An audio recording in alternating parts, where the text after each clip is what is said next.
KBC में करोड़पति पति। सूरज के जीवन का एक ही फंडा था कि मेहनत तो गधा भी करता है, घर बैठे जो कमाए समझदार वही होता है। इसीलिए उसने कभी नौकरी ही नहीं ढूंढी।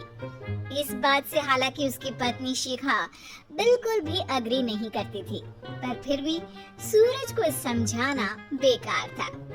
टीवी में कैसे बनोगे करोड़पति का ऐड देखकर उसे लगा कि बस अब तो घर बैठे ही वो करोड़पति बन सकता है, और उसके पीछे उसने अपने सारे सोर्सेस एक्टिव कर दिए।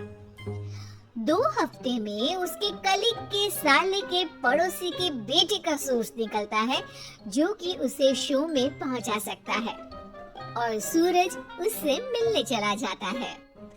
अच्छा, तो हमें मुकेश जी बता रहे थे कि आप हमें शो में पहुंचा सकते हैं। हाँ, उसमें कोई तकलीफ नहीं है।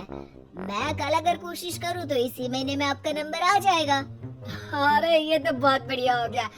अच्छा, वो सिलेबस और क्वेश्चन पेपर का कोई जुगाड़ है क्या? उसका तो कोई जुगाड़ नहीं है। तो वो वाकई में कुछ भी पूछ सकते हैं? हाँ, वो तो बच्चन जी पर है, जो पढ़ते हैं वो पूछ लेते हैं। पहली कोशिश फेल होने पर अब सूरज के सामने एक बहुत बड़ा सवाल था कि आखिर जवाब कहाँ से लाए। तब शिखा ने एक सजेशन दिया, क्यों ना सूरज अपने चचेरे भाई सुमित से मदद मांगे, जो कि यूपीएससी की तैयारी कर रहा था। हालांकि इतनी मेहनत करना सूरज को समझ में नहीं आता था, पर कोई और रास्ता ना मिलने पर वो आखिर सुमित से बात करता है। अरे सुमित, हमारा कैसे बनोगे करोड़पति के लिए सिलेक्शन होने वाला है। तुम हमें थोड़े चिट बनाने में मदद करोगे क्या? अरे भैया, चिट बनाए तो सालों हो गए, उसमें हमारा एक्सपर्टीज नहीं है, बल्कि आप बोलो तो हम आपकी पढ़ने में जरूर मदद कर सकते हैं। हट, कैसे अनाप शराब बातें कर रहा है तू। सूरज ने सुमित को मना तो कर दिया था, पर तैयारी करने के सिवाय कोई चारा उसे दिख भी नहीं रहा था, खासकर जब 12 के पेपर लीक करने के एक्सपर्ट शुक्ला जो भी हाथ जोड़ लेते हैं। आखिर सूरज को सुमित के पास जाना ही पड़ा, और उसने सुमित और शिखा से वादा किया कि वो बहुत मेहनत करेगा। 1 महीने की तैयारी के बाद फाइनल हुआ कि शो से 1 हफ्ते पहले एक ट्रायल खेला जाएगा, जहां पर सारे रिश्तेदार ऑडियंस की जगह पर होंगे और शिखा सवाल पूछेगी। दूर दराज से भी रिश्तेदार आकर हाजिर हो गए देखने कि आखिर कैसे बनेगा सुमित करोड़पति। सब कुछ सेट था, और इतने में सूरज आकर अपना स्पीच देता है। ये 1 महीना मेरे लिए आसान नहीं था, पर अपने भाई सुमित और अपनी पत्नी शिखा की मदद से मैं इतनी दूर पहुंच पाया हूँ। मेरे मम्मी पापा के आशीर्वाद ने भी बहुत साथ दिया है मेरा। मैं उम्मीद करता हूँ कि आज के शो में आप लोगों को बहुत मजा आएगा। साक्षी पहला सवाल पूछती है और पूरे कमरे में सन्नाटा छा जाता है। इंडिया में कितने स्टेट्स हैं? 3, सॉलिड, लिक्विड और गैस। अरे रुकिए, तो ऑप्शंस तो देने दीजिए। इतने में 5वीं कक्षा का चिंटू बोल उठता है। अरे क्या मामा, आप तो पहले सवाल पर ही आउट हो गए। अरे बेटा, पहला सवाल तो ट्रायल होता है ना। अरे तुम अब देखना। देखने जैसी बात तो थी ही। सूरज को इतना शांत किसी ने नहीं देखा था। कभी कभी तो लगता था मानो सूरज आँख खोलकर ही सो गया हो। मामा जल्दी करो प्लीज, कल सुबह पनवेल भी तो निकलना है। अरे हट, कंसंट्रेट करने दे मुझे। 3 सवाल में 3 लाइफलाइन खत्म हो चुकी थी, और अब चौथे सवाल पर भी सूरज का मौन नहीं टूटा, पर सूरज अभी भी हार मानने को तैयार नहीं था। उधर हर कोई सूरज को छोड़ सुमित को देख रहे थे। आखिर सुमित ने ही तो पढ़ाया था सूरज को।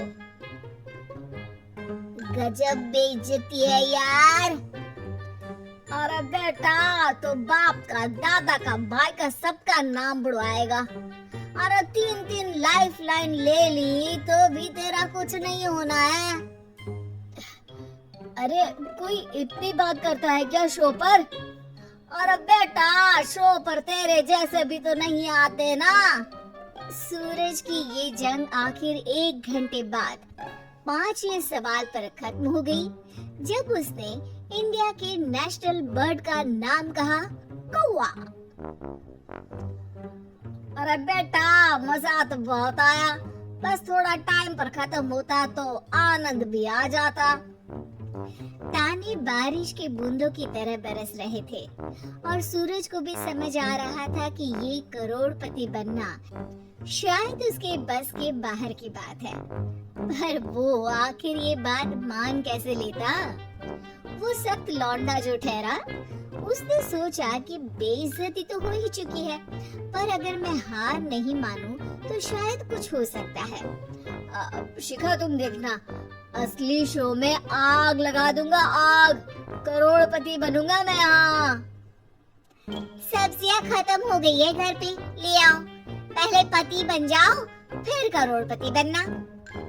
अरे गजब बेइज्जती है यार। बेटा, अभी तो घर पर ही हुई है, 1 हफ्ते में तो तुम देश के सामने करवा कर आओगे। वैसे जब टीवी पर जाओ ना, तो बस अपने मम्मी का ही नाम लेना, ठीक है?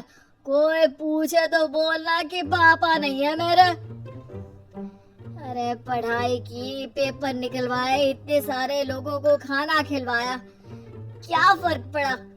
इसीलिए मैं कहता हूँ कि मेहनत तो गधा भी करता है, घर बैठे जो कमाए वही सिकंदर। लेकिन मामा, गधे भी जानते हैं कि हमारा राष्ट्रीय पक्षी मोर है।